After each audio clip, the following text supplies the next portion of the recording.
Come on. I missed that sound in the background. There's no problem. We are live. This is, Blessings and hello and blessings and good evening and blessings and good afternoon and blessings and good morning, depending on whenever you are watching this. This is the one and only Mr. LP Stephen Sykes of In Live and Global Media. And I want to thank everybody for taking the time out to listen to us. And I got all the feedback and things. There we go. Finally got all the feedback there. Sorry about that, everybody.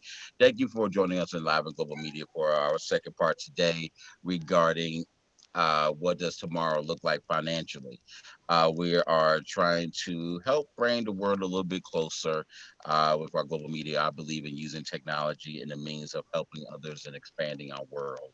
And there's a lot of topics that don't get discussed that you may have, personally with friends, family, church, and also sometimes, in schools but and on the jobs. But we try our best to make sure that everybody gets their voices heard and discuss those topics freely here, and openly, good, bad, and different, whether you agree or not. The point in things is that we have these conversations and look towards solutions. Today we have two wonderful guests and maybe a few more to join us, and I'm going to let them introduce themselves. And please don't think I'm going crazy. I got a couple of screens going in front of us and things, so I'm just making sure things are cozy. But I'm going to start off and let them introduce themselves. Today we have the wonderful Queen Pace. How are you doing today? I'm doing well. How are you? I'm doing all right. Doing all right. So tell us a little. For those who don't know, could you mind telling us a little bit about yourself? I am a personal trainer. I might do online and in person, and a teacher, also online at the moment. Okay, awesome. Ooh, that works. And for you, sir, for those who don't know who you are. yeah, I'm Kevin Callahan with the Callahan Group, Sci-Fi Financial and the Expositor's Corner. Um, been in financial services for 20 plus years. I'm big on the community and just happy to be here tonight. I appreciate it very much. Now, one of the discussion tonight is what does tomorrow look like financially? And we started talking about this yesterday for families and small businesses and individuals, but we did not really get a chance to talk about small businesses and solutions for individuals as much, and definitely small businesses. I want to kick to that, and considering that both of you are really multi-million dollar people with your small businesses and things, yeah, and both of y'all travel around the world and got tons of clients. So I appreciate that y'all taking the time out to speak with us today.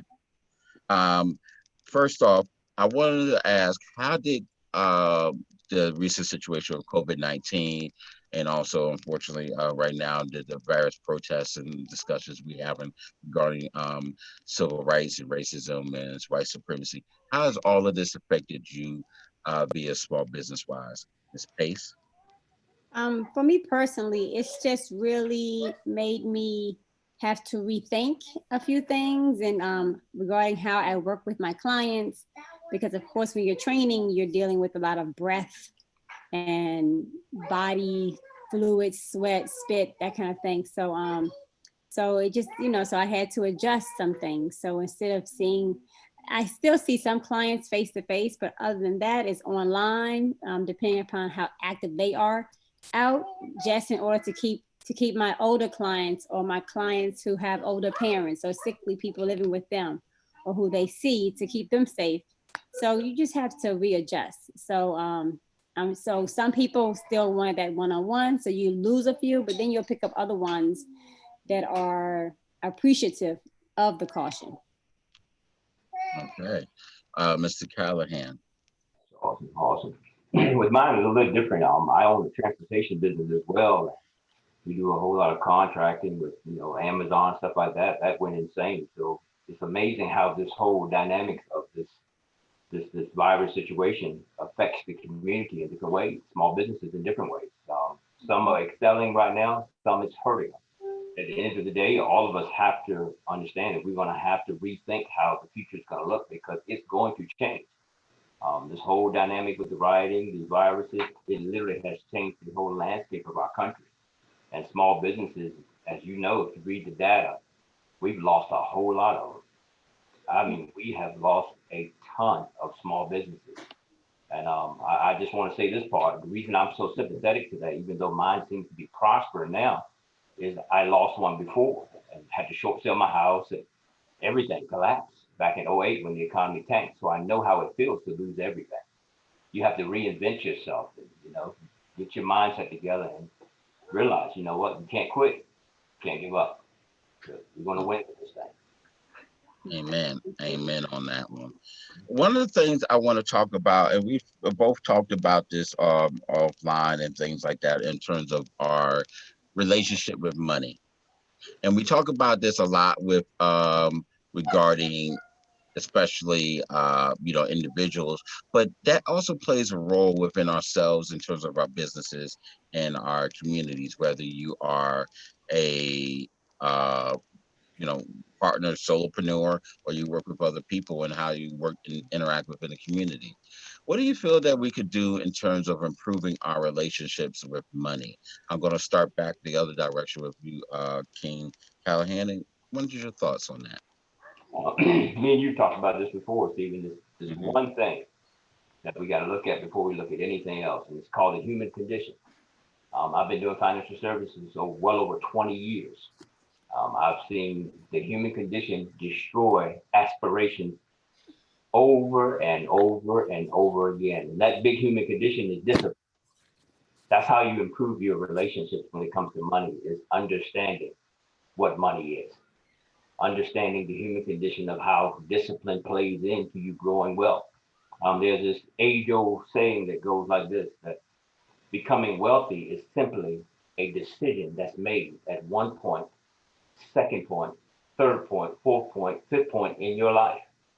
It's not just one decision you've made good. It's a bunch of decisions that are made together over time after time after time that causes your wealth to grow, because money is simply making good decisions.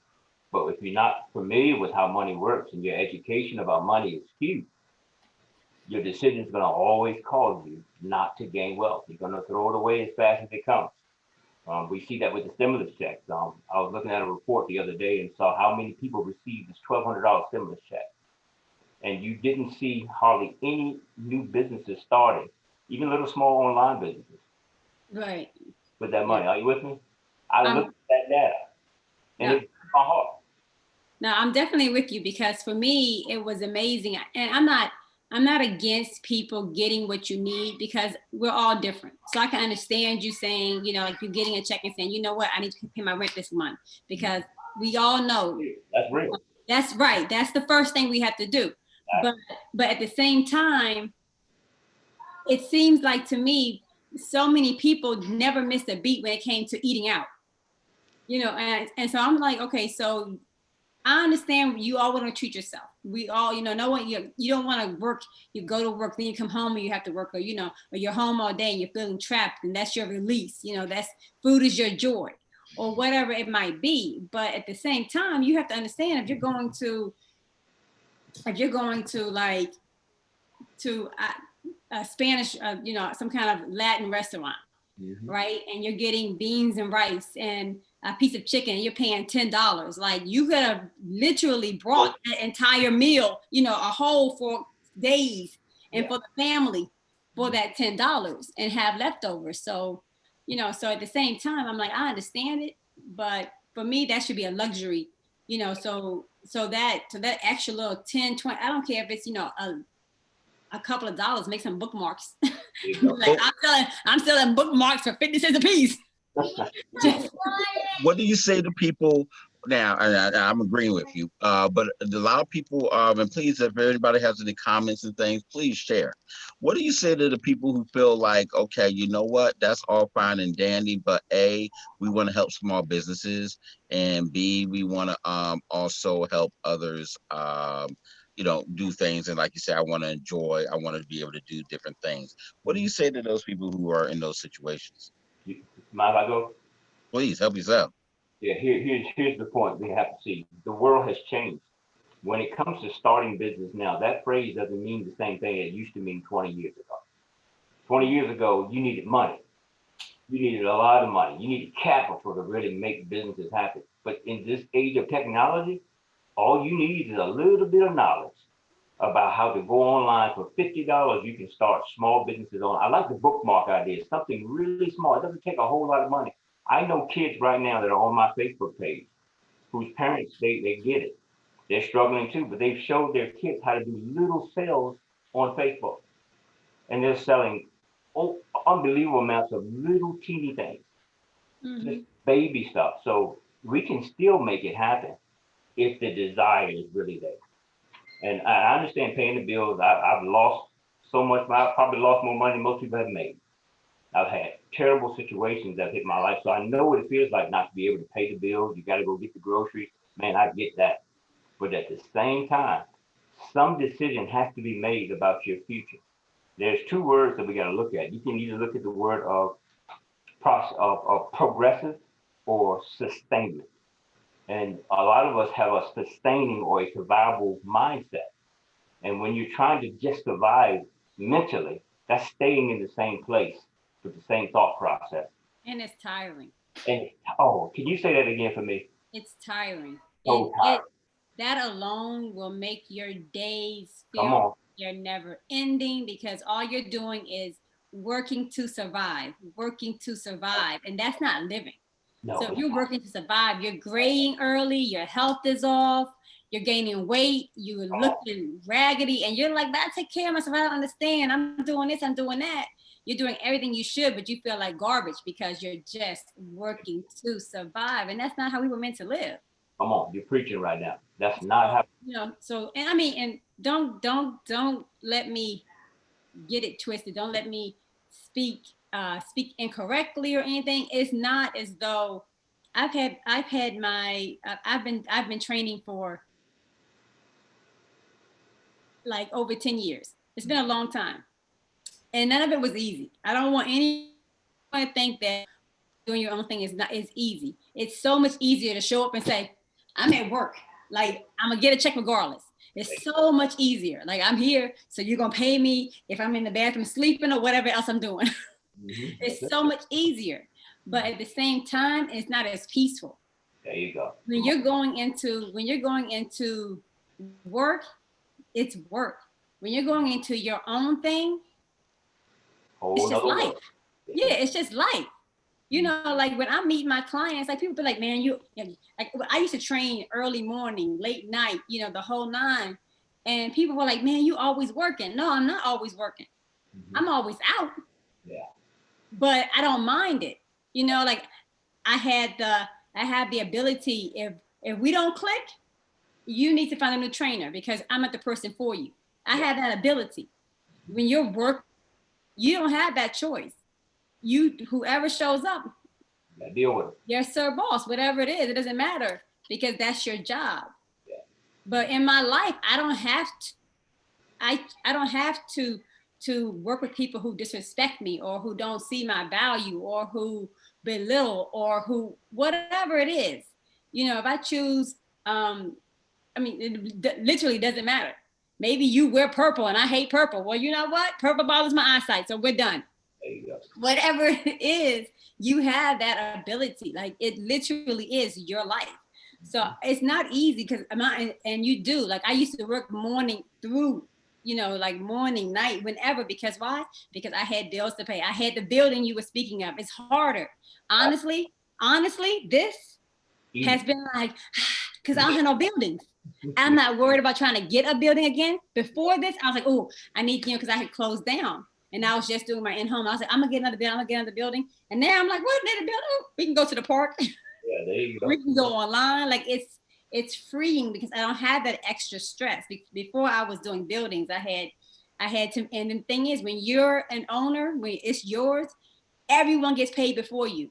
Your landlord gets paid before you. Anyone working, advertising, anything, they get paid before you. And then it's you. Yeah, that is so true. Now let me harp on that and things like that, because it you know, when you were going through that, we were hitting connecting back, and it was hurt, and it hurt me because I know how long you've been at this, X, when you when you shut down the gym Mhm. and things like that for what you had to do. And it hurt me because I knew how hard you were going at it. I was sharing. I was like, what in the world? What's wrong, Atlanta? Get this done. But and I understand all the dynamics with it. But what people don't understand with financially, and the reason why I want to bring this up, because there are a lot of small businesses that are going through the same things that you went through, or what we all went through, having to shut down and figure like, okay, what do I need to do I restart it again? Do I refocus? Do I do whatever? And I've lost all this money, or I'm having to try to retreat. You've seen people even setting fires to get insurance money, all types of crazy things. I'm not suggesting any of that. Please don't, But X, I want to start back with you. What was that financially like for you in general? Uh, you know, I I have always been a huge proponent. I was raised. You never borrow money you can't pay back. You never you never um, you never loan money you can't afford to not see again. So you never get a car that is going to piss you off if it gets scratched. It's just basically like if you can't afford to say, hey, it's a material thing, then you're above your pay grade. You're living above your pay grade. And then don't get it. And then look, I like money. And so when I lost this money, I was like, oh my heart. But I went in knowing, like I'm willing to put this money in here. I'm willing to work for it. I'm willing to this and that for it. If I lose it, it's money. I'll make it back. That's the attitude you have to have, in my opinion. If you go in like, oh, this is my baby and this money, oh, then you're gonna hold it instead of releasing it to allow it to grow. Everything, but I can't lose this $1. Sometimes you have to let it go, and and hope it comes back and brings friends with it. Yeah, yeah, I like that. I don't. So for me, Yeah, I like that. I like that.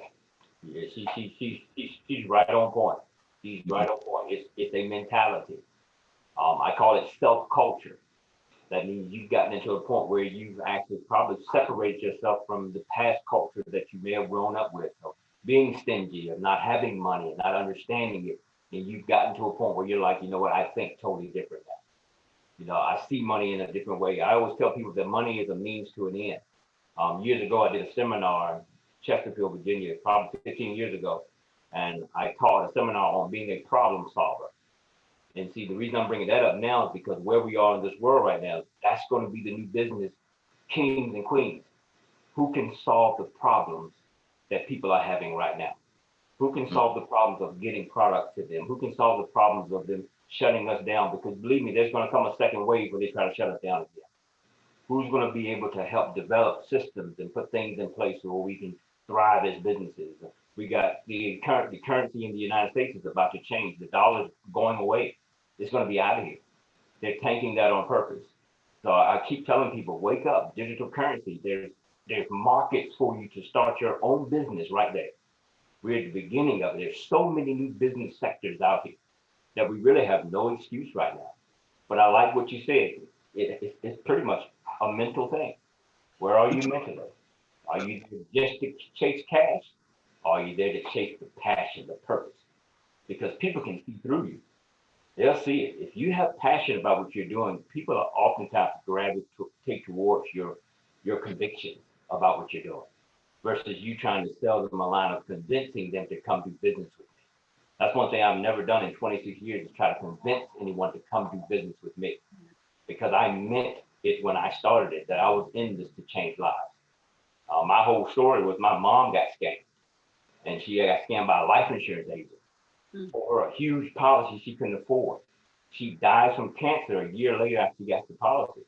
Here I am, a young man, no money, got to beg my family to bury my mom because her life insurance policy lapsed. $100,000 went up, just gone. And I investigated a year later, why did this happen? And I realized that how the insurance agents got paid. And it made me so angry that I said, I'm going to get in financial services. And I promise you, this won't happen on my watch. And that's when I start building my business. So when my clients hear me talk, they hear the passion and conviction, and they want to do business because of that. And that supersedes us trying to be good salesmen, good marketers. All they got to do is hear Lady X talk, and they want to come and work out with her. Did you hear how she was talking? She's not scripting nothing right now. This is coming from her heart. And I promise you, whoever's watching, like, you know what? That's my training. And that's what we got to have today. Go ahead, Steve.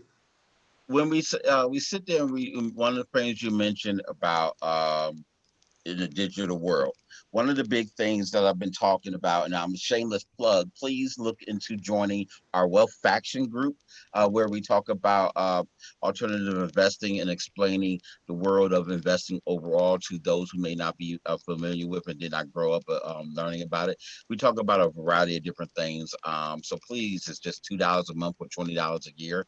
But please feel free to join our group. It's called the Wealth Faction, not group or factory, but faction. FACTION. And one of the things we talked about recently this week is talk about liquidity. And when you mention about being prepared for the digital market and things, having liquidity is extremely important, because it's not just about having a house and things like that. We need you to be able to flow it back and forth and change it to a form of money or cash, or having cash where we can grab a little bit of or a lot of it depending on the situation. What does liquidity mean for you and your understanding? And I'm going to go back the other direction. King Callahan. Yeah, well, because of how things have changed today, when you look at liquidity based on, and we got to be honest with ourselves, we're in a new world. Things are changing. Back in the day, you could go in and do a whole lot of things. You could take, if you own certain real estate or whatever, you could, you do an old famous asset test and see where you are. I don't know if y'all cover stuff like that, but when you understand how all that stuff works and see how the dynamics of business are set up, a lot of these newer businesses are going to be online businesses. You can read Entrepreneur Magazine, all that stuff. A lot of the old style ways of doing business are going to go away. So it's going to become more of a cash flow situation with growing your business today versus liquidating things you have. You can still do that. You can do it with things like Bitcoin. Like, for instance, I have Bitcoin as well. I can utilize my Bitcoin to buy gas. I could utilize my Bitcoin if I want to buy pretty much anything. When you have stocks and bonds, stuff like that, you have tax ramifications if you start liquefying that. Y'all know how that works. I ain't gonna get into a big thing on that, but you got to watch that. There are 3 positions that you want to take, and I like the fact of how you brought up the investment piece, Stephen, because you have 3 tax brackets that you can be in for your movement of success in anything. You can be a W-2 wage earner, you can be a 1099 contractor, or like you said, you can be an investor. If you W-2, you're 30+% tax, period. That's what you're paying Uncle Sam. If you're 1099, you're 17% tax. That's what you're giving Uncle Sam. But when you become the investor, you're at 4 to 7%. You see the difference? Say that last part again one more time. When you become the investor and you're investing money, stocks, bonds, things of that nature, and you receive your yield, your return, you're at 4 to 7% tax. That's all you pay. Did you catch that? You see how that changes the game? See, there's this factor that we keep forgetting about that was taught to businesses like me way back in the day. And they said, it's not about how much money you make. It's not about how much you learn to keep. See, a whole lot of us, we get into business and all of a sudden we're in massive debt trying to sustain the business. And all of a sudden the slightest hiccup comes, and guess what happens? Yeah. But see, if you understand, get into something to where your tax codes become your best friend. Because in the United States, that's what tanks a lot of businesses. How many times have you seen on TV 1099 contractors, actors, people of that nature, big businesses being shut down because they owe Uncle Sam? Mm-hmm. How many times? But if you pay yourself, for example, if you register your entity and things like that, like not too much. Look at the gentleman that owns Bezos, the gentleman that owns Amazon. He's paid from, it's his company, but he's paid from that. Exactly. So if you pay, so if King Callahan has uh, multi-billion-dollar company and things like that, and he decides I'm going to be an actor in his own film, he pays himself From his $2,000. You don't care, right now. I do. and then, but the business is hit for whatever, but your taxes to the tax law, you only probably earn $20,000 a year. Yeah, exactly. And most of the time, I'm sorry, I know she's saying something. No, go ahead, go ahead. Most of the time, when it comes to that, the way you set it up, most business owners pay themselves low on the scale on purpose. And you guys probably know that they do that on purpose. They have a lot of their money's going into other things that could be going to their salaries. They'll go into other things where they'll get a lower tax percentage on getting that money. So if Jeff Bezos goes in and gives himself a $2 million salary as an employer of his own company, and he goes that high with it, he's paying taxes at a 30+% rate because he's listed as a W-2 wage earner. So if you go and look at the documents of how Jeff Bezos pays himself, you're going to see that his salary, he'll make a ton of money and he's worth a ton of money, but you're going to see that a whole lot of the monies that are here are coming from different resources. And they're always in the low tax bracket resource. See, millionaires ain't stupid. They know how to play the game. What we have to do is learn how to play that game. Yeah. And that's why they're not broke. See, the thing is, it seems like a lot of people do know how to their thing. They just don't want to be told in this "don't tell me what to do" mentality. And it seems like it just the game gets messed up. I think it's a little bit of both because mind you, they're starting off with money and they're raised with it. And so they've learned the game. They've seen dad, grandpa, whoever, they've seen it, and they already had the money anyway. So for them, they're like, okay, well, I have this much. But then when you're talking about bringing people into the fold who are starting out with hand to mouth, and you're trying to incorporate them, they're like, dude, I'm barely eating now. They're not, it's hard to understand to, put a little bit over here and put a little when I just want to eat today. It's hard. So you have to understand it's not just a mentality, because even if you have that mentality and then you still have that fear, you have to get past that fear too. So, like if you're like, well, look, so if you can get to the point of going past the fear and realizing that, well, I need to eat, yes, but if I just eat, I can eat on rice and beans for $5 for a month, to save for this other thing I want. Then you start changing your mind. But it's that fear mentality, versus, well, I need to get my kids food. I need to get my, like, of course we all need to, but like, again, if you're doing that hand to mouth one, then you're focused on just today. Can I take on this, brother, if you don't mind? Please. Back off my sister here. I love what she's saying. There was a documentary done over in Thailand. And this is going to show you what she's saying is 100% true. They had a bunch of these little street kids that were hungry in the street. They were starving. The parents were gone. They were homeless. They lived in the street. The Christian organization came in and they would bring them food. And they were feeding the little kids. And the little kids were just eating. And then all of a sudden, those kids started crying. I mean, they were boo-hooing. And the lady that was there, she's like, why are they crying? We're feeding them. Why are they crying so hard? I mean, they were crying as they were eating and crying as they were eating. And the man that lived there, he said, they're crying because they don't know where their meal is going to come from tomorrow when you're gone. And when I heard that, it hit me like a ton of bricks. That's the way majority of us feel, who's never really had it made, like my sister was saying, grew up with the money. They were taught and knew how to have, so they never have a fear of moving forward with decisions that are financial because they've always had. But when you're hand to mouth and you don't know where your next dollar's coming from, it makes the decision to take a risk to be greater. It becomes a lot harder. That's why people like me who are life coaches, trainers, like my sister, Lady X here, we have to be that earpiece, that whisper, let them know you can make it. Go ahead. It's hard for people to, and I think that's what's going on right now. Well, unfortunately, it's always going on, and we're trying to teach people without that to say these same mistakes. But it's very hard to make sound decisions individually as a business, as a leader within your family, within church, whatever, when you're under duress. Yeah.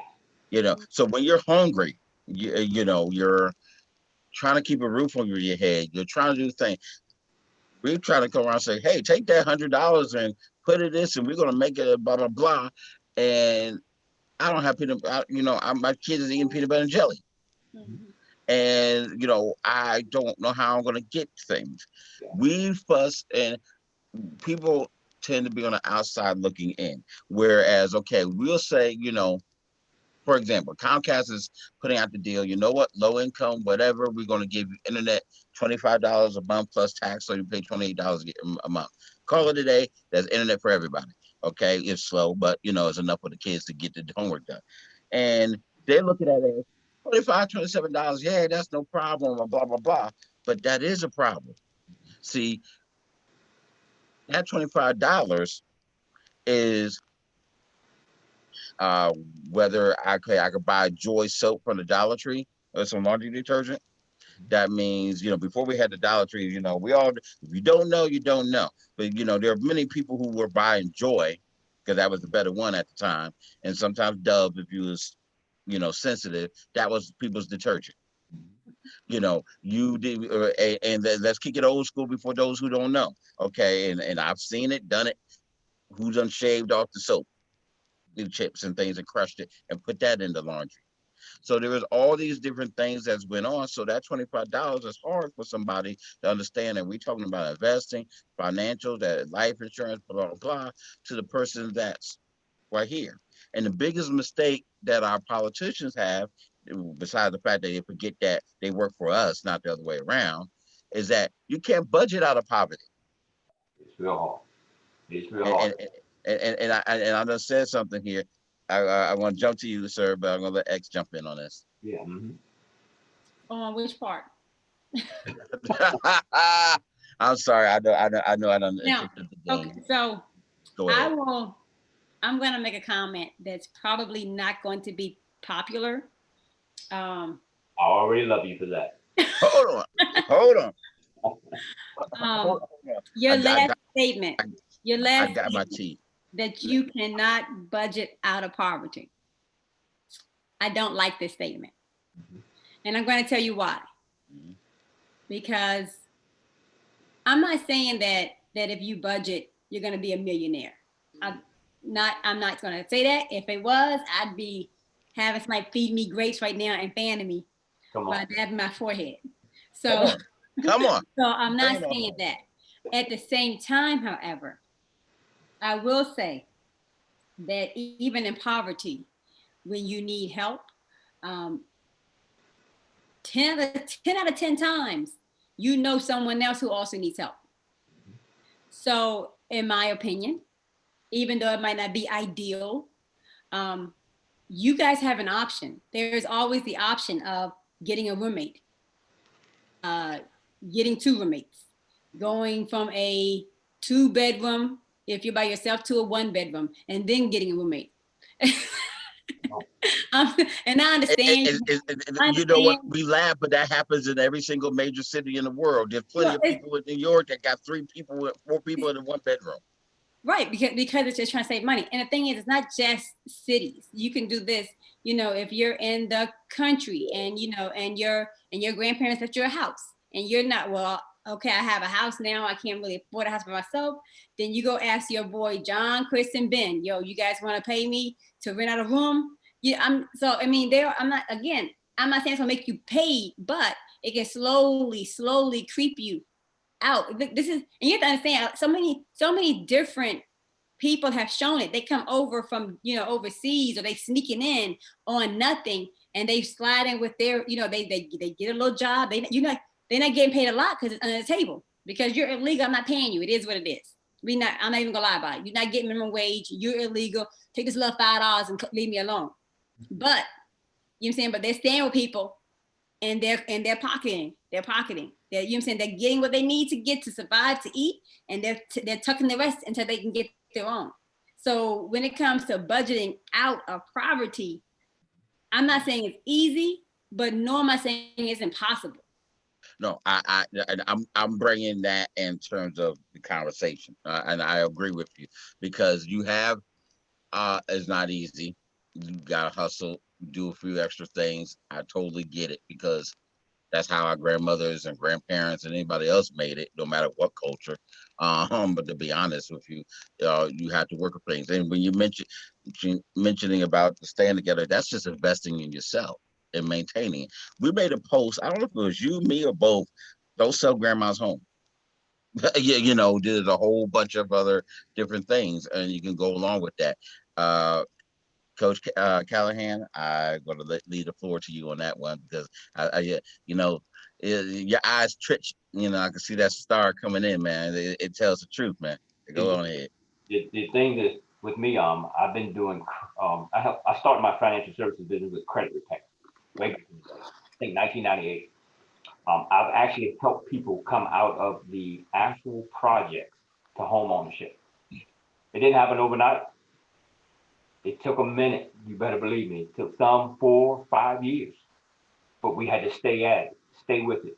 And the number one thing that made this happen was me constantly whispering into their ears that they can do it. Don't make excuses. My uncle said this to me. It made me so angry as a kid. I wanted to beat my uncle up. I was a little guy too. I wanted to beat him up. I had a flat. It made me so mad. I had a flat tire going to work, and I was 16 years old. Had a job working at a filtration plant. Tire blew out. I get down to the job, fired me. I'm angry. I show up to church at Sunday school. And I'm telling everybody I want everyone to sympathize with me now because I just got fired. So I tell my uncle to terminate me from my job, man. He said, "What happened?" I said, "I had a flat tire and I ended up going late to work." He said, "So they fired you because you were late?" "No, man, they fired me because I had a flat tire." He said, "No, they fired you because you were late." He said, "You just didn't plan for the flat tire." And he says, "Because of that lack of planning, that you just lost your job." Mm-hmm. And he said, "Remember this, Kevin." And I've been using this ever since I was 16 years old. This is what helped me become successful in life.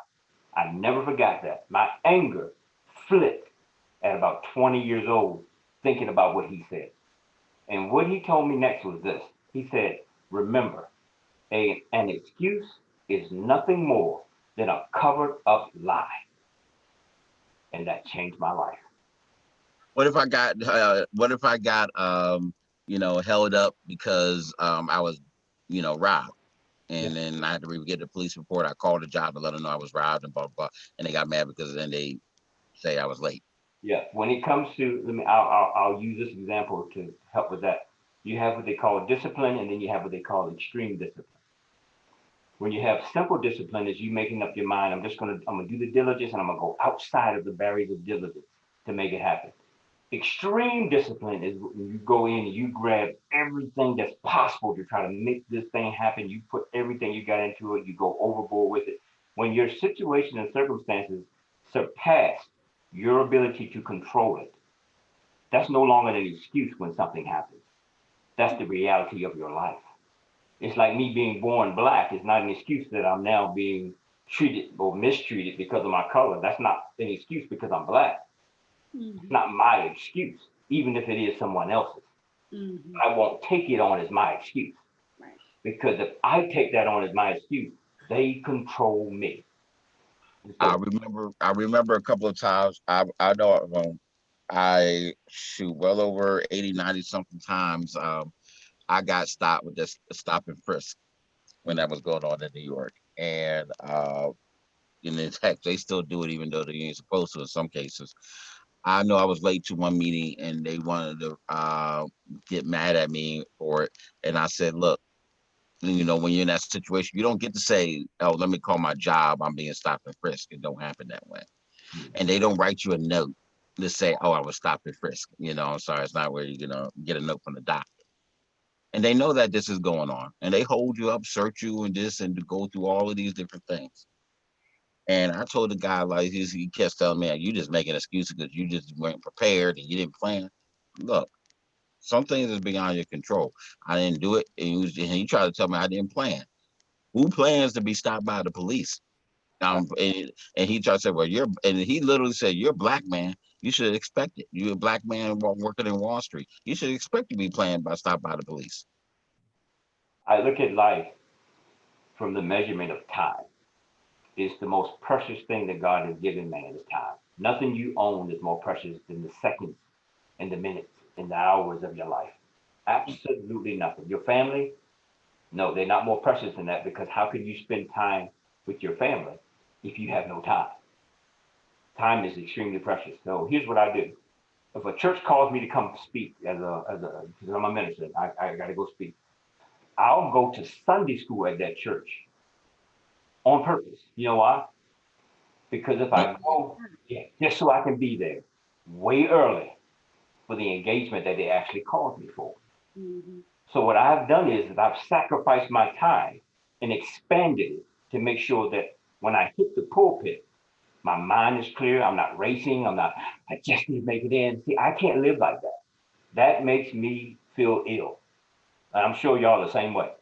I don't like to be pressured, and especially when I can control the pressure.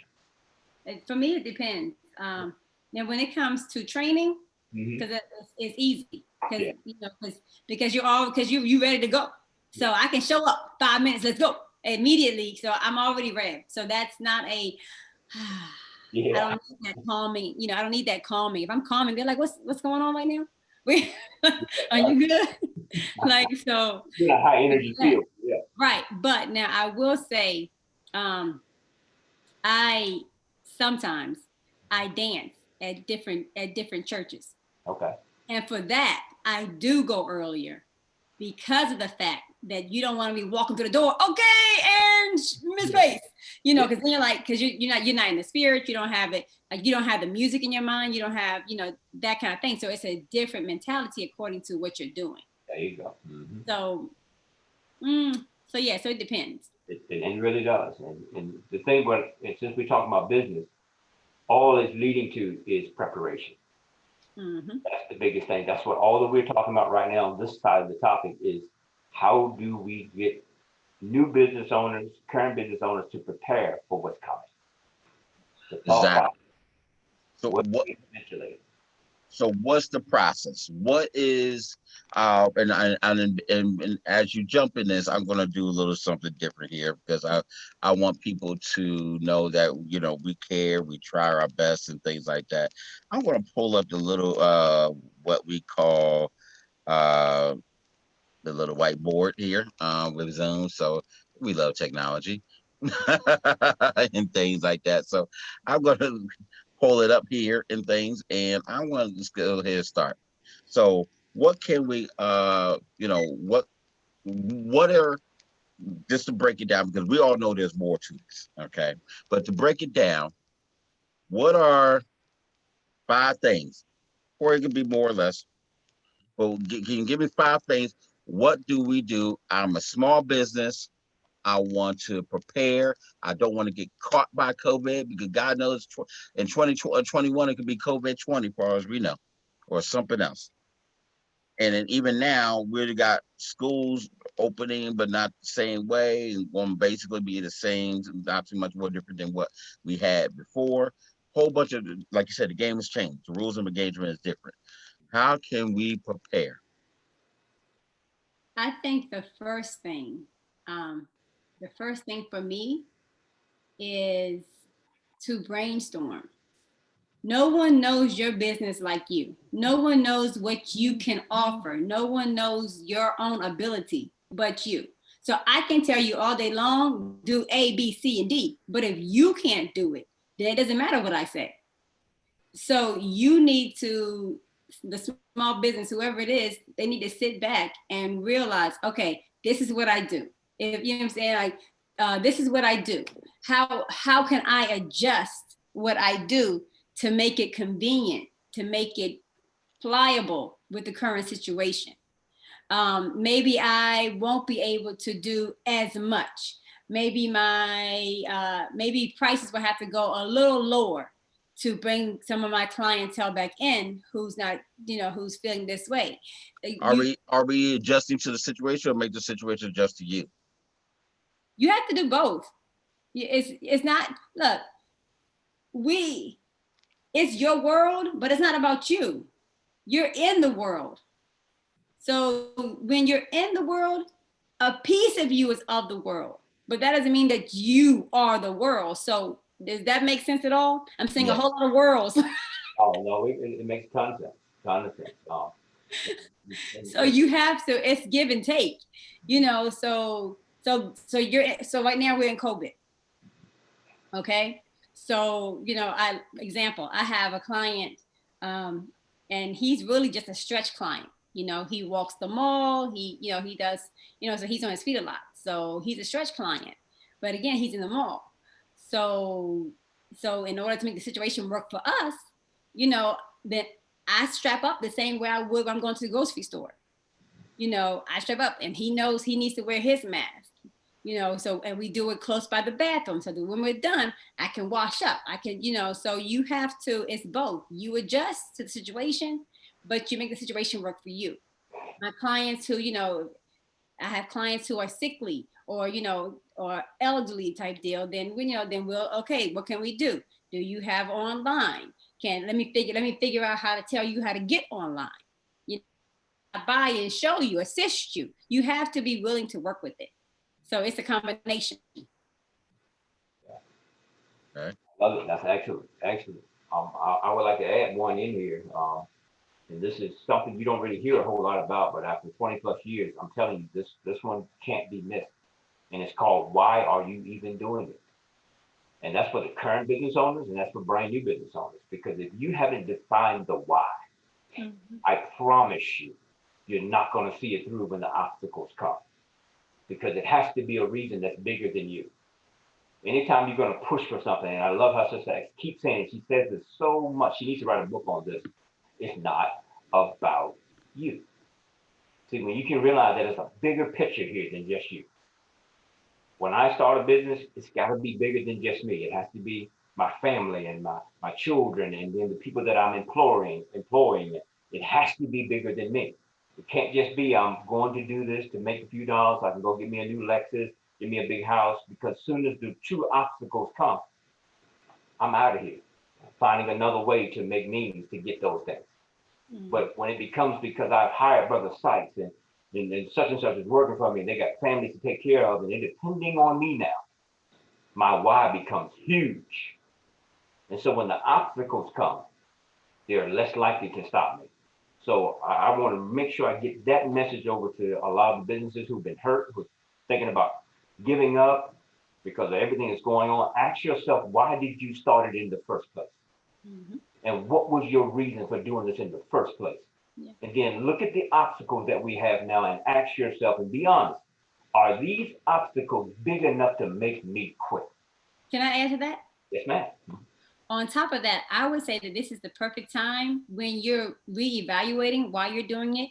There you go. This is the perfect time for you to say, am I still enjoying it? If I'm not, how can I re-up on it so that it becomes what I truly want to do again? I think when you figure that out, that's when that brainstorm, you're like, well, I can do this now. And so is your business model that you had might become a little side sister. Yeah. Is this a modification? Are we speaking modification? Yeah. Yes. Look, mine has changed many times. I told you, think about what I did. I started with credit. Then I jumped into mortgages. Then I jumped into life insurance. Then I just kept jumping. Then I jumped into transportation. Then I had drivers driving for me. You see what happens? It just keeps growing and growing and growing. And all of a sudden now I have a knowledge base about so many different types of businesses that I can help you with just about anything. Because of the situations that happened in my life wasn't enough. Look, let me tell you this. A lot of people already know this because I say that every seminar. I started first business in 1998. I went back to work about 4 or 5 times in the course of starting my first business. Did you hear what I just said? I had to go back to work and work for someone else to make sure I had cash flow coming in to take care of my family while my dream. I can beat you on that. Come on. I started my business while I was working and kept working. Come on, sweetie. Come on. Because why? Because no matter what happens, you gotta pay. I had to pay I had to pay rent, Come and I on. had to pay employees. No matter, it didn't matter what else happened. No Come one on. cares about my excuses. Like you said before, no one cared about the excuse portion of it. Man, come on. Either you have my money or you don't have my money. That's So it. I got a part-time job that they knew, look, I got my own business. So they knew when it came down to it, I'm out. There you go. Been there, dog. But I worked. I worked consistently. Not like, okay, I'm good now and I quit. No, even when I was good, I was still working. I kept that going because I didn't know. Lady X, let me just say this for everyone who's listening, because I think this is going to be extremely encouraging because we're being so transparent right now. Didn't And that fact of what you had to do and what I had to do, working, business, same time, just never stop, didn't it make us who we are right now?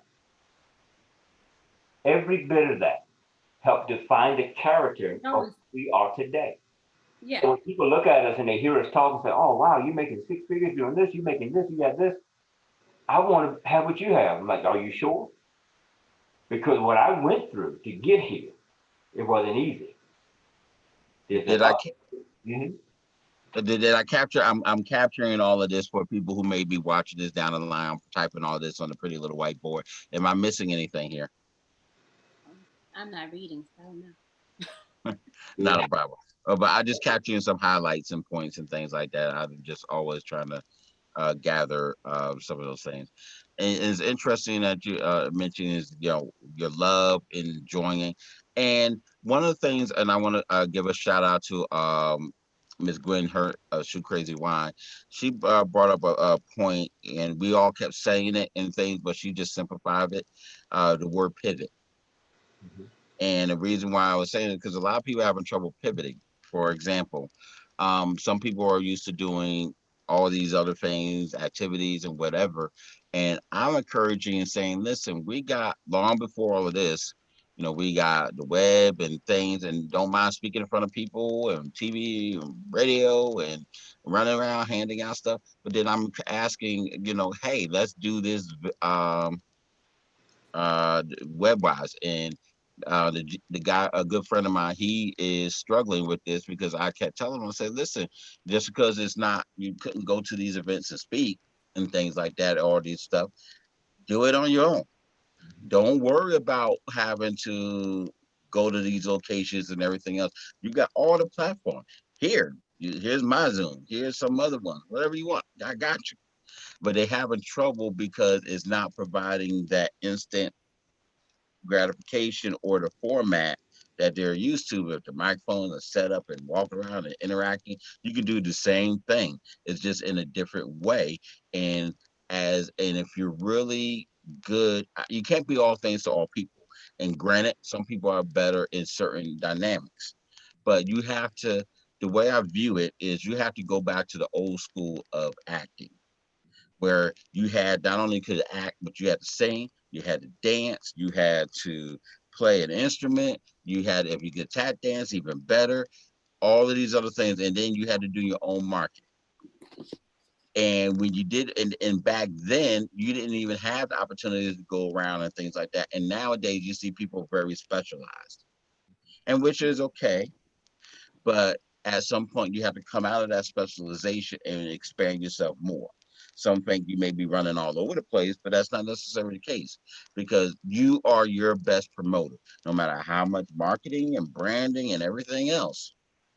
If you can't promote your own self, how can anybody else do? Very true. Very true. What can we do when we talked about these different things going forward and things? What are some, and I'm not going to keep you because I know King Callahan, you got to catch your flight out to Japan. So I Oh, know I want to you're go. Yeah. rolling No and shit today. things like that. So we want to go ahead. I'm going to stop the whiteboard here. Yeah. But what can we do? Yeah, we talked about going forward and the things, what have you. What did you do now to save financially? What was your financial tip? Was that money tip? Was it going into this type of savings or doing something with your accounts? What did you do to streamline? Was a certain amount of percentage that you saved? Was there a certain tool? What are a couple of financial tips and tricks that you're utilizing now that could probably help another small business?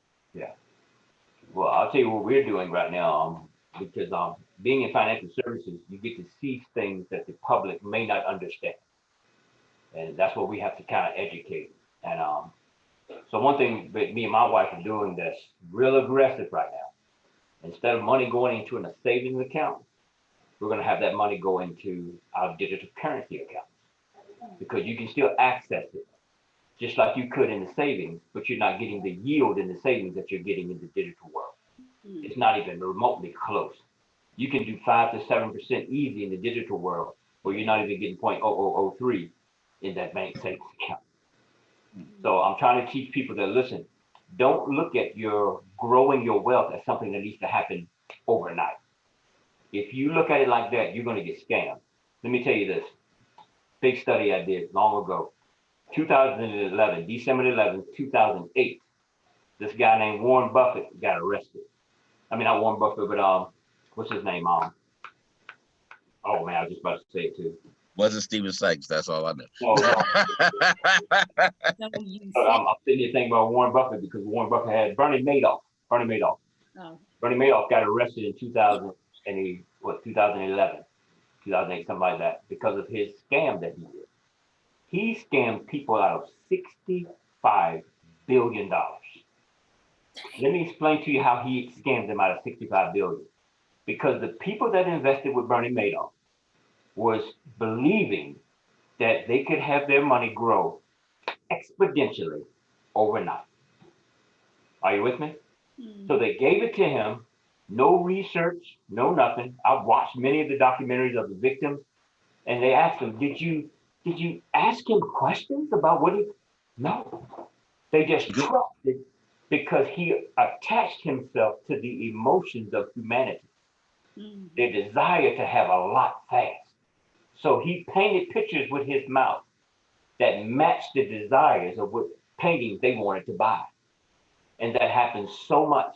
And so what I would give you an advice for right now, anyone listening right now, is don't be in a hurry to grow your wealth overnight, because someone's going to show up with something that sounds real good, and they're going to tap into your emotions.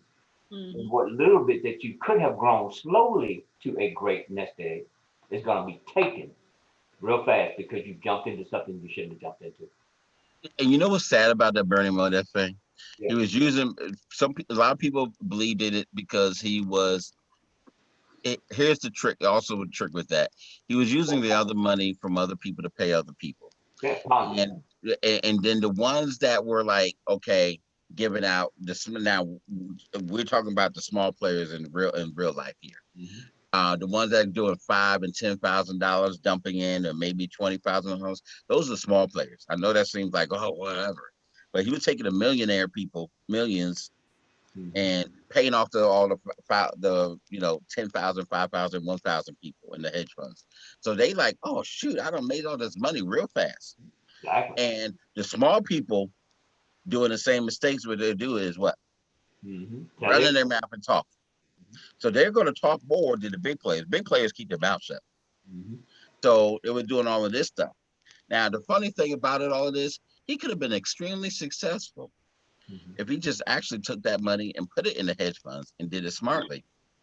Even if we had the returns that dropped up and down like everybody else, after the thing, because after 08, by 09, 010, things were rallying.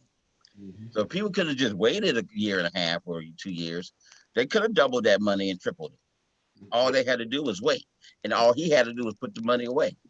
Yeah. The key to it is don't be greedy. Desperation causes us to make some of the worst decisions we can ever make in life. And right now, there's a lot of small businesses and a lot of families who just have regular jobs that lost their jobs. They're desperate right now. They're online. Go onto Google Analytics and you'll see the search terms that people are looking at. How to start a home-based business. You're going to see those things going through the roof. And you got to understand the scammers are sitting there saying, okay, we got them. You have to do your due diligence. Yeah. I've done maybe 15 multi-level marketing businesses in my life. And what I've learned out of doing all of them, you're better off starting your own thing. I'm just gonna be real with you. There are different things that you can do that can be successful, but the time, the energy you got to put into it, you almost got to sell your soul to make it work. And the question is, do you want to do that? Do you even believe in the opportunity that you're presented with most of the time? And a lot of times we can say no, we don't believe in it, but we are so desperate. I know what it feels like you can't pay a bill. I know what it feels like to have a repossession. I know what it feels like to get a Virginia Power bill with the dark blue up top. I don't know if y'all know what that means. When No, it's dark but blue it don't up sound good. top, it ain't good, dog. No, but it don't sound good. It don't sound good. It ain't. That means the disconnect notice has been scheduled. See, when you really don't care about anything else other than the dream, you don't even think about those things sometimes. And sometimes we have to slow down and say, let me do this right. Mhm. So I won't cause my wife to be stressed out. I won't cause my husband to be stressed out. My kids are wondering why is Verizon cut off and I can't watch my cartoons. So Right. some of those things we got to make sure we balance so we can keep our own focus. Because I promise you, the world we're going into, a friend of mine just told me the other day that one of his friends who does cryptocurrency is like we do, lost $60,000 of it to scammers. They are out here now. We're going into a digital world, and I'm gonna be doing teachings on this on my Expositors Corner website and breaking all of this down where we're going, because a lot of us don't realize it's changed and it's changed forever. It's not gonna go back to the way it was. It's just not. Currency that we have is tanking on purpose. All of the things we're seeing, there's a purpose behind it all, but we can still win if you understand the game that's being played. And Mm, we can win big time. X. I can't add to that. Please. Well, okay. I, Well, now, I can't. Okay. I can add this part. I can add this part. This part is to help you in order to have the money to move over into the crypto savings. Yeah, Is don't live beyond your means. there you go. Don't try to keep up with your neighbor or your friend that's in school. Look, I'm gonna tell you right now. I know, and I'm just gonna throw this. I don't even wear these, but just because it came to my mind, don't go out and get a pair of Jordans Yeah, if come you on. can only afford a pair of of Walmart special. Umiwakis, whatever. I don't care what they called, but I'm gonna tell you one thing right now. If now granted, if you're doing a sport, that's a different story because then we're talking about the care of your feet. But if you just want to walk from point A to point B, it's a whole lot of cute shoes in Walmart because you just walking. So instead of you going out and paying $200 on some Jordans that you really can't afford, it's 300. Oh, y'all tripping. Don't yes, never 300 to get the case. unless they walking for you. Y'all done bumped your head. It's a Okay. case, and then mind you, it's a process. You got to put them in a case. They got to protect the You lie. sleeve. No, you got to protect the sleeves, and then you got the special. They don't have no case. Brother Callahan, can you educate the young lady? Yeah, it's crazy. They It, have a case. Yeah, they got it. Some of the shoes got cases, and then you buy the special propellant to keep the color in it and all this other stuff. And Okay. some don't even buy. Some people buy $50 brushes to keep those shoes maintained and looked and everything else and all this stuff. And they earn, they've got. There are people who exchange sneakers like they do stocks right now. There's actually some websites that do that for a living. And I was blown away when I saw they had a spray that you put on the bottom of the Jordans to wash the bottom off. When I saw that, mhm. I'm like, are you? This is for the bottom of the shoe? So We just wait. put the white Okay. ones So in the washer machine this and a hung them whole out. different conversation right now. Yeah. So now I want to know what's so special about the Jordans. Like I never owned a pair, so this is a legitimate question. I'm Okay. legitimately trying to figure out. Besides the name, like It's the, do they have it's like this bubbles inside of them to like that cushiony? Like I'm walking on some clouds. I mean, here's the God honest truth. Okay, and they don't like it, and I'm gonna piss a lot of people off. Okay, so come with it. I don't care. there's plenty of documentaries that shows you it's the same stuff in that dang shoe as it is as the $5 or $10 sneaker. It's part of it is because of it's just because of the Jordan name, it's the status, it's the marketing. He made it look seen cool. That is whatever you wear the shoe is gonna be whatever. It's the same way as Elizabeth Taylor with the same damn doggone white diamonds. That's the same perfume that you saw at the Blue Diamond at the doggone line. But it's just anything else. It's called the marketing, the look, and everything else. And you got somebody else that we're gonna make you all the cool commercials. He should be making more money off the sneakers than what he is, but they don't care. And saying, and it's what we do to do everything else. And then on top of it all off, we're gonna make Twisted where we're gonna purposely promote it heavily to the low income and people of color kids more than anything initially. So because obviously they can't watch the few games that they may see, it was only going to be on the TV and the basic cable and everything else. Because A, they couldn't watch the games. B, those who lived up north could barely even still maybe the Madison Square Garden, you may catch the Knicks games. C, people forget we have people live in this bubble. People forget some things. A, even with cable back in the day in the 80s and early 90s, we only had two what they call superstations at the time. You had WGN and TBS, no matter where you got cable in the US. In those games, you only saw the Hawks and the Bulls and whatever teams they played around and things at the time. And some of the local cities got their local teams, and they not only time they even show them. The Dallas Mavericks was there all this time, but they didn't even have watch them back then because they didn't have a local network. So it's only the bigger teams that had the networks. So when you had the biggest stars, they knew that and they attached themselves to that brand. And it became the whole thing of you had to get it because of style. The same thing as the triple fat goose jackets, the same thing as that people used to kill each other over. What was the members only jacket? Now they weren't killing each other like that for the members only, but it was just those type of things, and they made it part of the culture, the killing, and they did not care. And then now it's just like anything else. When you buy a $90,000 BMW, you're not just buying a $90,000 BMW. Just the care that goes into it to maintain that $90,000 BMW is a lot more than the $35,000 Honda Accord. Yeah, but that 95,000 BMW is gonna that does ride smoother. We're not gonna compare those two. No, but I'm just talking about that it's not just that, it's the care. It's just like I can get the girl down the street, but if I'm marrying a woman like Miss Pace, I know I gotta have some money. And so it's the care that goes with it. You know what I'm saying? I'm gonna say this about your marketing, the word marketing. And I've taken courses in marketing. And let me make this real clear. As a minister, I'm gonna say it like this so you can really see the picture. The way marketing is being handled over the last 20 years is literally to position whatever they're marketing to be worshipped almost. Yeah.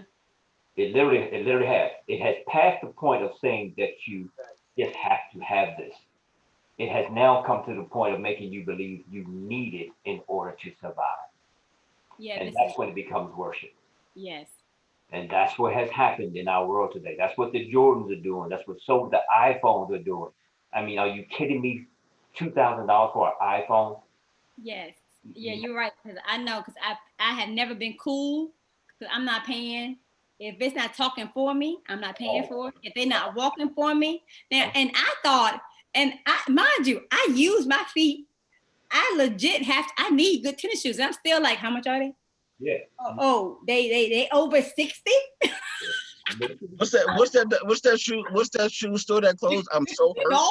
Well, let me see what I can find. What was the shoe store that closed? And you talking about some 300. Y'all tripping. It's 300 and plus all the care fees, so you're gonna be spending another 150. But what's that shoe store that closed? I forgot they done got rid of a whole bunch of them. Still, yeah, Payless. I'm so hurt. That is so. It's like why? Why? Say this because I know our time is short, but I have to throw this in here. We did a study years ago, and we did seminars on this all over. And I'm glad we're talking about this because we're talking about businesses transitioning and moving and starting and stuff like that. So the thought processes have to get in line. And in this study that we did, we took, this is so powerful, a Black kid from the, I'm gonna say the hood, low income areas, took a white kid from highfalutin areas, real nice, had them sit in a room and give a definition of what money is. Write it out. What is money? You would be blown away the difference of how that answer was from my African American child and my Caucasian child from a wealthy area. They had a whole different perception of money, even as kids. Are you with me? With you. I would be interested. I would be interested in knowing the difference between the same classes, Yeah, poor to poor, that's rich gonna be. and then so that it's determined, is it a wealth thing Mhm. or is it a cultural thing It's or more, both? it's more But of a I, cultural it, thing. it's, And the federal government proved that it was cultural. The federal government did a study, and they called this study 13 to 1. Y'all can look it up online. Bloomberg has a big readout on this. It's Mhm. called 13 to 1. And what 13 to 1 means is for every dollar that a African American family had, no matter the education level, no matter the demographics where they live, didn't matter. For every $1 that an African American family had, the federal government said the comparable Caucasian family had 13 more dollars to their name than that African American family. That went across the line to doctors, lawyers, all the way down the line. Mhm. That blew my mind. I read that article over and over and over, and I'm don't like, that make you want to cry? I'm like, I'm not feeling the best these days, but I mean, like, that makes you want to cry. I I told would- you this, and this is for the audience listening, if they are there listening. I paused my business for a while because I got burned out. Let me tell you why. Because I think I cared more for my clients than they cared for themselves. And after a while, that will burn you out. Sister X, you being a trainer, I know you see that. You care Yes. more Yes. sometimes Yes. for them than they have for themselves. Yes. And so it does, because eventually, I've had clients, I'm like, you know what? Do what you want to do. They're like, oh, well, I don't want to do it that way. And I'm not going to kill myself trying to beat into your head that your way doesn't work. You've been doing your way. So then you came to me and do it my way. So I'm like, yeah, fine, do what you want to do. Yeah. You let me know how it goes. Like you can still come, Mhm. You still gotta pay you. Yeah. I appreciate seeing you. We friends, we ate spoon coon right now. I love seeing you. I love hanging out with you, but do what you want to do, because I'm not going to kill myself. I've had clients tell me, listen, we had a protocol. You have to do a budget in writing before we'll help you with any of the other financial needs. Because until you know where you're at, you don't know where you're going. So the budget needs to be in writing. I've had clients that I'm not doing the budget in writing, just fix my credit. Go ahead and refund the money to that client right now. Are you with me? Because if you're not willing to go through the whole process, you're not going to get the right result. And you're not going to make my business look bad. Look bad. Because you didn't want to. See, imagine, Sister X, you got someone coming there who's trying to lose weight and they don't want to listen to you, and all of a sudden they do what you. I don't have to imagine. I've been there. I've been there. Yeah. And so, I've had people like, I remember when she was working out with you and she was dropping. And then, she blah, blah, like, yeah, ask her why. That's the first statement I made when we were online tonight was the human condition. Until we understand that the human condition does not want to be disciplined, we're dead in the water. Because your body does not want to do what your mind is telling it to do all the time. There is no one I know on this planet Earth that says, no physical body says, wake me up at 4 a.m. so I can go to the gym and work out for 2 hours. The mind says, we got to go. But the body says, you better leave me alone. Give me 2 more hours to sleep. So until you know that's what you're working with, yeah, and you can train the body to catch up with the mind, you're dead in the water. So that's the first thing that has to happen. And I implore people, like I'm telling Brother Sykes, we're starting everything that we've been doing back up. And we're going to really get aggressive helping people. We're going to get into the mentality of the people and say, listen, you can't afford. Let me say this now. I know we got to end it. I read a report probably 15 years ago, and I was looking over it the other day. And the report said that in the next 10 years of that date, that's about 15 years ago, that if you didn't have wealth already or you were super duper educated, you will be are part of the working poor. It's a fact of life. They said that's going to happen in the future. If you don't have a business, you don't have something that's yours, or you're super educated where you can command high income, or you won the lottery or something of that nature, you're going to be caught up in this gamut called the working poor. And that's happening right now. 22 million people out of work? And a lot of those jobs are not coming back. What are those people going to do? 45, almost 45. Well, 45. Well, Yeah, that's right, 45. Well, What and the are thing, those- and the, well, the thing about that is that it's not even what are they going to do. What are they doing now? Yeah. Like to me, it floored me that within a month, people, big businesses was like, I need help. I'm like, you, how big is your business? Need help? Like, what are you doing? No, they What are you- have the money. Here was my big argument. They have the money. See, the thing is, life. Everybody want to come around and talk about, you need to have 6 months of savings and blah blah blah. Okay, but then what is wrong with these businesses here that got like that's earning $20 billion in profit after the revenue and things, and we got to go. What happened to the 20 billion? Like I'll call them out. What happened to what he Philip was saying Morris? earlier, what he was saying earlier when you paying your stuff over here and you sliding all that money, that's what was happening earlier. Because like Philip Morris or whatever company will sit there and say, okay, they got last year, we're losing money, so we're gonna lay off 3,000 employees. Okay, where's your 6 months worth of savings? But you got $15 billion this year alone before the doggone COVID hit, and then last year you earned 75-80 billion dollars. Where's your money? And you got $80 billion the last 6 years. No, Where's because they your money? keeping their money. They keeping their money. Exactly. But then you want to apply for the PPP and all these other stuff. Come on now. Next Thursday, I'm doing a teaching on that next Thursday at 7 o'clock live. Can On I that say, topic. before we end, can I do a plug? It's not for me. Help But- yourself. We're all love. But you guys were talking about the working class poor, and so I want to do a plug.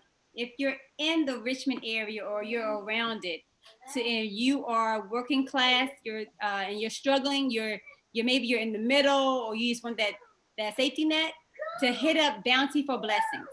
Okay. Bounty for Blessings. Just like it sounds, BOUNTY. Bountiful. Bountiful. Okay, gotcha. Bountiful Blessings. I've posted it on my Facebook page a couple of times.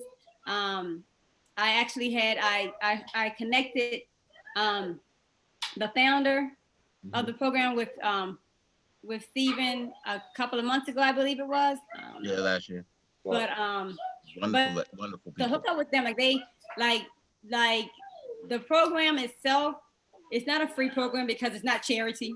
Yeah. So, but it literally, I think, don't quote me on this, but it's something to the amount of like $20 a month, but you can go in and you can get food every week, like food. Like you can go with shopping bags every week. You can go in with food. You can go get clothing. You can go in and get things for your house for that, just that $120. Okay.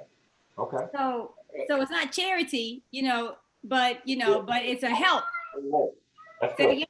That's good. I'm glad you brought that part out of charity, because most charities, believe it or not, they don't really work. Yeah, it's not charity. And actually, the way the program is supposed to work, you're supposed to help out, which is why. So for example, she has gotten a lot down at, I believe it's Virginia State, where it has become it's a community garden. And so you're paying that 20 a month, to help out, but you're supposed to also put in time at that garden. Okay. So you're giving back. I like that. That sounds wonderful. So, but anyway, all I'm saying is, and I might, don't quote me on the details, but I know it's a great program. I know that it's getting a lot of people through stuff. And so if you're at the top of your game, or you feel like you're as low as you can go, check out Bounty for Blessings. If you know anybody, pass it on. It's just a great organization. So I just wanted to throw that out there. Not a problem. Amen. Have a Amen. nice- I'm gonna cut this because I know people got to get things to do. And I hope that forgive me for in and out a little bit under the weather, but I want everybody to first and foremost, please take heed to this video. I think this is one, all of them great, but there's a lot of financial nuggets, blessings, spiritual, hopefully mental, emotional, whatever, that we've offered here, and plenty more to come. I want, before I close out, I want to give both of you an opportunity to introduce yourselves again. And if you have any questions, comments, concerns, please contact them. First and foremost, Queen Pace. Again, my name is X, as you've heard several times over. You can hit me up on Twitter. My Twitter account is, what is it? Extra Zoe. XTRA dot XO, Extra Zoe on Twitter. Oh, I'm lying. That's on Instagram. I'm sorry. That's your Instagram. Instagram. My Twitter account is Absolute Fit. Absolute Fit. And No. and Absolute Fitness on Facebook. Okay, not a problem. Thank you so very kindly. Is that your little one in the background, X? Always. Tell her that where she at the camera. She can come in the camera. We don't deny children here. Yes, we do. Steven, I miss those days having babies around. Oh man, I miss it. Hey, sweetheart, how you doing? This is why we deny kids. This is why we deny kids. Awesome. Don't be shy. You're gonna make all the noise and everything. You want to get on camera now? You want to act shy? She's not shy. She's goofy. Okay, no problem. There's not a problem. If you hadn't told her to, yeah. Pikachu. Is that Pikachu? No, this is Dino. I know. So I teach online. You see how long it's been since I had babies now, right? Well, no, you know what? This you would not know unless your kid took English. I teach English online. Gotcha, okay. And Dino is a famous English dinosaur. Wow, that's so. I love it. So, yeah. Listen, I celebrate life. And anytime we have children along, it's like, it's a blessing. So I have no problem sharing them and things. Hey, sweetheart, you doing good? Okay. How old are you? 5. Look what they feeding you down there. It look like you're 10. She just turned 5 in February. My gosh, we need to. That's why she's so tiny. Wow. That's right. No problem. And King Callahan, for those who want to reach out to you, sir, and information, how can they reach you? You can go to theexpositorscorner.org. That's where everything we do is going to be housed from now on out. Now, keep in mind, Expositors was not on Sesame Street. Yeah. So can you spell that for those who may not be familiar? THE, and I'll send a blast out as well. I'll send it to you, Steve, so you can send it to everyone as well. Expositor, EXPOSITORS. I got it right. Yep, corner.org. And what that website is, it's a Tuesday night live session, Thursday night live session. Tuesday night is definitive Bible breakdown. 5 years old, you're gonna pretty much get the content of what's being taught. No. Then on Thursday nights, we're gonna have where we take world issues, everything that's going on in the world, correlated to the Bible, so you can really see what's really happening without Facebook deleting our posts and our videos. Amen. That's what Amen. we're going with that. No problem. I want to thank you both and all who was able to watch, past, present, and future. Hopefully, some of this information could be used. There's a lot of things out there going on in the world, and one of the main things we have to do is be careful of our assets. And no, I'm not just talking about money for money, and that's all what I care about. I care about you, especially our people of color, Black Lives Matter, and I just really care about everybody. I could care less what color you are. If you need a helping hand, I'm going to do the best I can. I Sometimes I falter, sometimes I outright fail, but I will continue and we'll keep on going. And I want to thank everybody who's commented. Miss from Miss Corona is up here. Miss Powerhouse Pointer, she's saying this is good stuff. So Fiona, I appreciate you so very much. But you know, there's a lot of things out here. We need to be more mindful of the things that's going on in our lives, how we're spending our money, how we're utilizing our money, how we're working with people. And I use the word utilize, but I want to clarify all the time. It's not about you using you. It's about putting ourselves in the best position possible that we can able to utilize ourselves, our assets, our skills, talents, gifts, abilities, and hopes and prayers. And what they say, 2 to make it, 3 to survive, 4 to have a prayer, 5 to stand a chance, and 6 just to say hello before you can get through the door in a lot of places. And we have to look at that and be able to expound on these things and be able to take it from sometimes. Everybody on this panel and whoever, we've all fallen. And sometimes people think that, oh, you're not at this level of success because of age or whatever.